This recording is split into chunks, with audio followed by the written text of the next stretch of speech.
कथा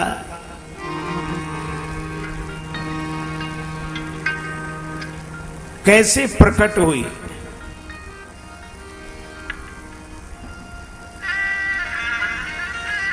सबसे पहले भगवान शंकर ने इसकी रचना की। रचि महेश निज मानस राखा, रच महेश निज मानस राखा, रच महेश निज मानस। पाई सुसमउ शिवासन भाखा, भाखा निज मानस राखा, रच महेश निज मानस राखा, रच महेश निज मानस राखा, निज मानस राखा, रच महेश निज रच महेश निज मानस।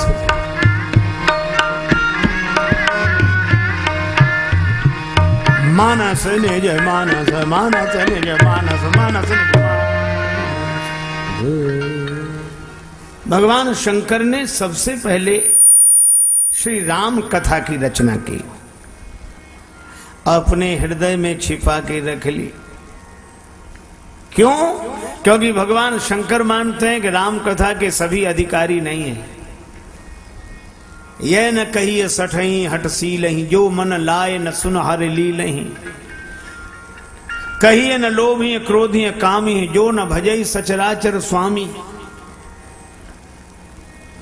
दुज द्रोही न कब सुनाइए कबहू, सुरपति सरिस हो ये नृप जब हूं। इसलिए शंकर जी ने राम कथा रचकर अपने मन में छिपा ली। कोई अधिकारी मिलेगा उसे सुनाएंगे। और श्री राम कथा श्रवण का अधिकारी कौन? का राम कथा के 23 अधिकारी, जिनका सत्संगति अति प्यारी। संतों से जिसका प्रेम हो। संतन के संग लाग रे, तेरी बिगड़ी बनेगी। संतन के संग लाग रे, तेरी बिगड़ी बनेगी। संतन के संग लाग रे, तेरी बिगड़ी बनेगी। संतन के संग लाग रे, तेरी बिगड़ी बनेगी। सत्संगत की अद्भुत महिमा, सत्संगत की अद्भुत महिमा। यहाँ मिट जाते दिल के दाग रे, तेरी बिगड़ी बनेगी। संतन के संग लाग रे, तेरी बिगड़ी बनेगी। संतन के संग लाग रे, तेरी बिगड़ी बनेगी। संतन के संग लाग रे, तेरी बिगड़ी बनेगी।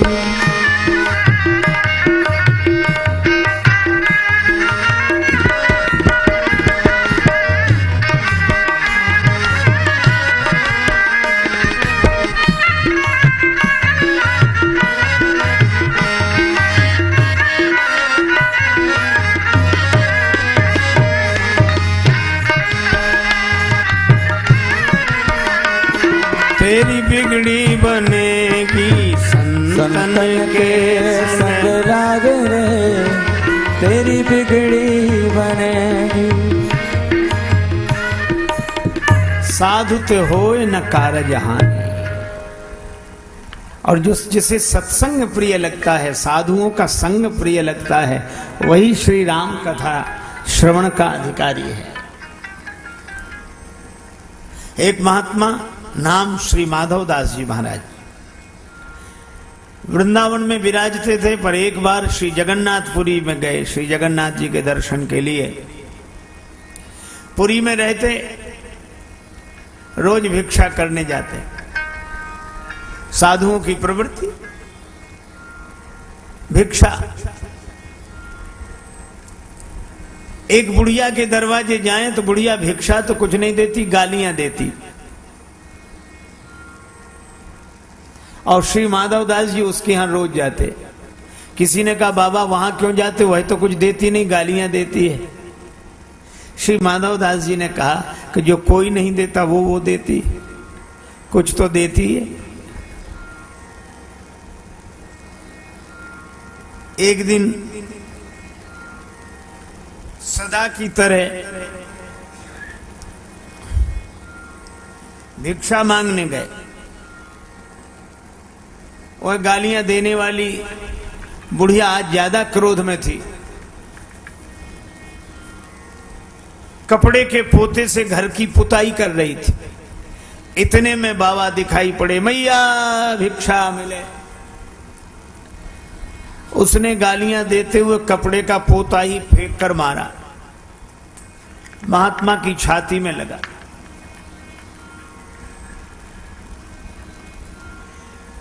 बुढ़िया खींची रहती थी। उसके बेटे का विवाह हो गया था, पर बेटे के यहां बेटा नहीं था।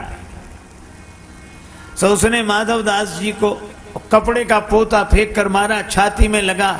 महात्मा माधव दास जी भी बोले कि संत माधव दास भी उत्तर इसी का देगा। चल मैया तूने कुछ तो दिया, पर मैं भी उत्तर दूंगा। बुढ़िया घबराई कहीं संत श्राप देकर न चले जाएं। पर माधव दास जी बोले संत माधव दास भी उत्तर इसी का देगा। पोता अगर दिया है तो जा, पोता तुझे मिलेगा। तूने पोता फेंक कर मारा, तुझे पौत्र की प्राप्ति होगी। संत चले आए और संत की कृपा से बुढ़िया को पौत्र की प्राप्ति हुई। बुढ़िया रोती थी और यही कहती थी, पोता दियो न प्रेम सो रिसवस दी।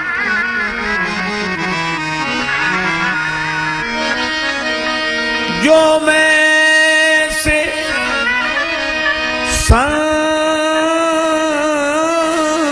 को देती प्रेम प्रसाद। पोते को अपने संग पानी डालकर कीचड़ साफ किया,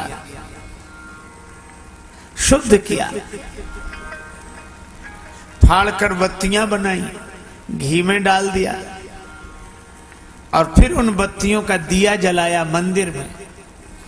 वह पोता भी कह रहा था,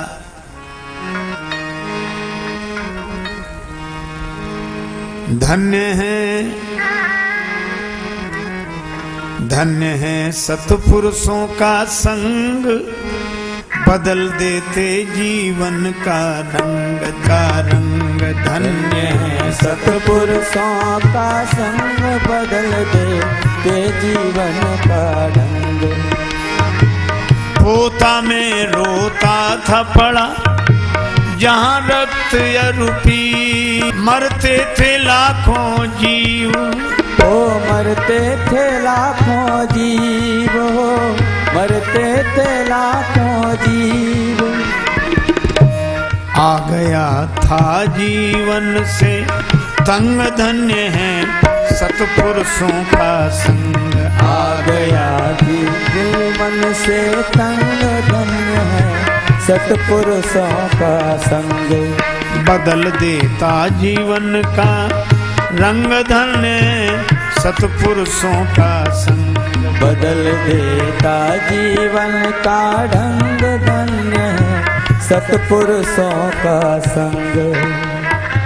सत्पुरुषों का संग, सत्पुरुषों का संग। बदल देता जीवन का ढंग, धन्य है सत्पुरुषों का संग।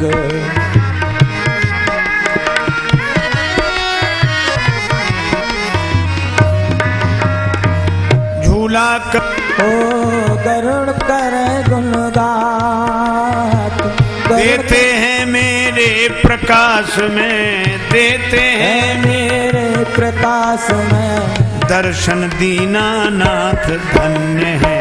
सतपुरुषों का संग बदल देते जीवन का ढंग, धन्य है सतपुरुषों का संग बदल देते जीवन का ढंग। यह है संत का सानिध्य। सत्संग को सामान्य मत समझो। एक महात्मा बार बार कहते, भैया राम राम किया करो, तो सामने वाला कहे क्या फायदा, रामायण पढ़ा करो क्या फायदा। महात्मा परेशान हो गए तो उन्होंने उससे कहा कि तुम तम्बाकू खाते हो? बोले हाँ खाता हूं। बोले क्या फायदा? बीड़ी पीते हो? बोले हाँ पीते। बोले क्या फायदा? बोले ऐसे तो हमने सोचा ही नहीं। महात्मा बोले इतने तुम गलत काम करते हो बिना फायदे की सोचे, तो एक राम नाम ही मिला है जिसके लिए फायदा सोचोगे? क्या बिना फायदे की सोचे राम नाम नहीं कर सकते? इतनी चीजें करते हो बिना फायदे की सोचे, तो राम नाम भी बिना फायदे की सोचे करो।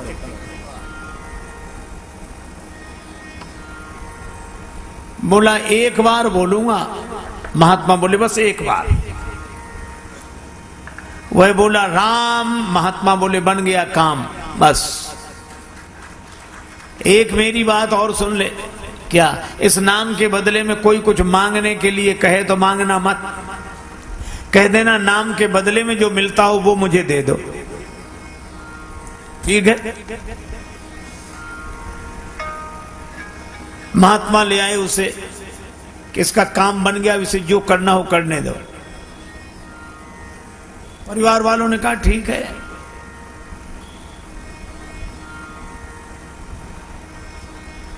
महात्मा चले गए।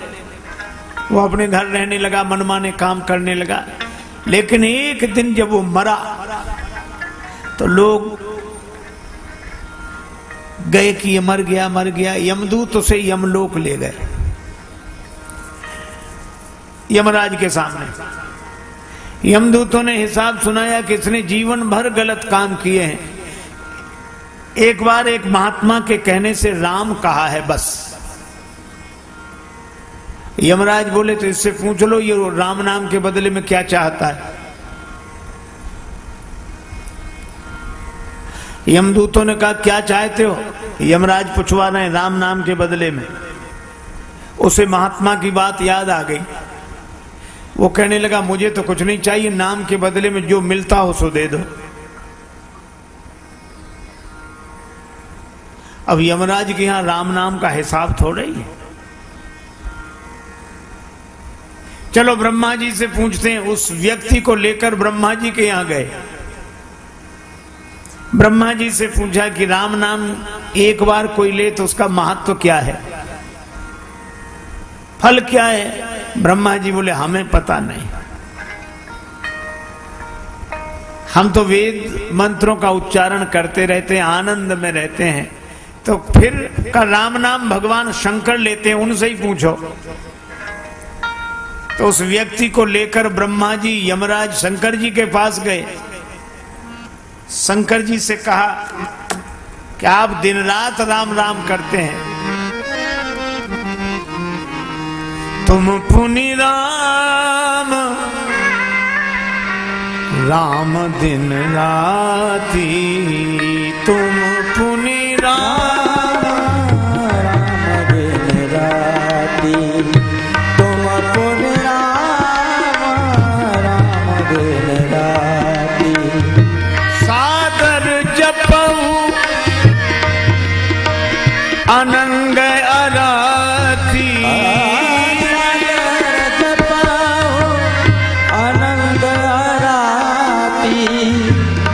पुनि राम राम दिन राती, तुम पुनि राम राम दिन राती। आप निरंतर राम राम राम राम राम स्मरण करते हैं तो एक बार नाम लेने का क्या फल है? शंकर जी ने कहा कि नाम स्मरण तो मैं खूब करता हूं, लेकिन एक बार राम नाम लेने का क्या फल है ये मुझे भी पता नहीं। फिर किससे पूछें? शंकर जी बोले जिनका नाम है उन्हीं के पास चलो। यमराज, ब्रह्मा जी, शंकर जी उस व्यक्ति को लेकर राम जी के पास पहुंचे। राम जी से कहा कि इस व्यक्ति ने जिंदगी भर गलत काम किए, एक बार आपका नाम लिया है, तो आपका एक बार नाम लेने का क्या फल है, इसे वही फल दिया जाए। राम जी बोले नाम तो हमारा ही है, लेकिन फल हमें भी पता नहीं। तब तुलसीदास जी ने लिखा, कहो कहाँ लगी नाम बड़ाई, राम न सकहीं नाम गुण गाई। राम न सकहीं नाम गुण गाई।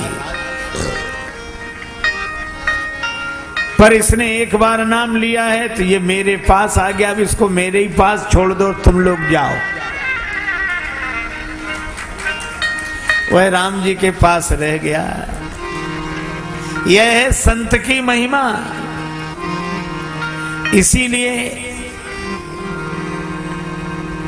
जिनका सत्संगति अति प्यार, भगवान शंकर कहते हैं हम उन्हीं को कथा सुनाएंगे। ये कथा लिखकर रख ली, सुनाई नहीं। लेकिन जब पार्वती जी ने प्रार्थना की, अब पार्वती जी गिरिजा हैं, पर्वत तनया हैं, जिसकी श्रद्धा पर्वत की तरह अविचल हो, वही श्री राम कथा सुनने का अधिकारी।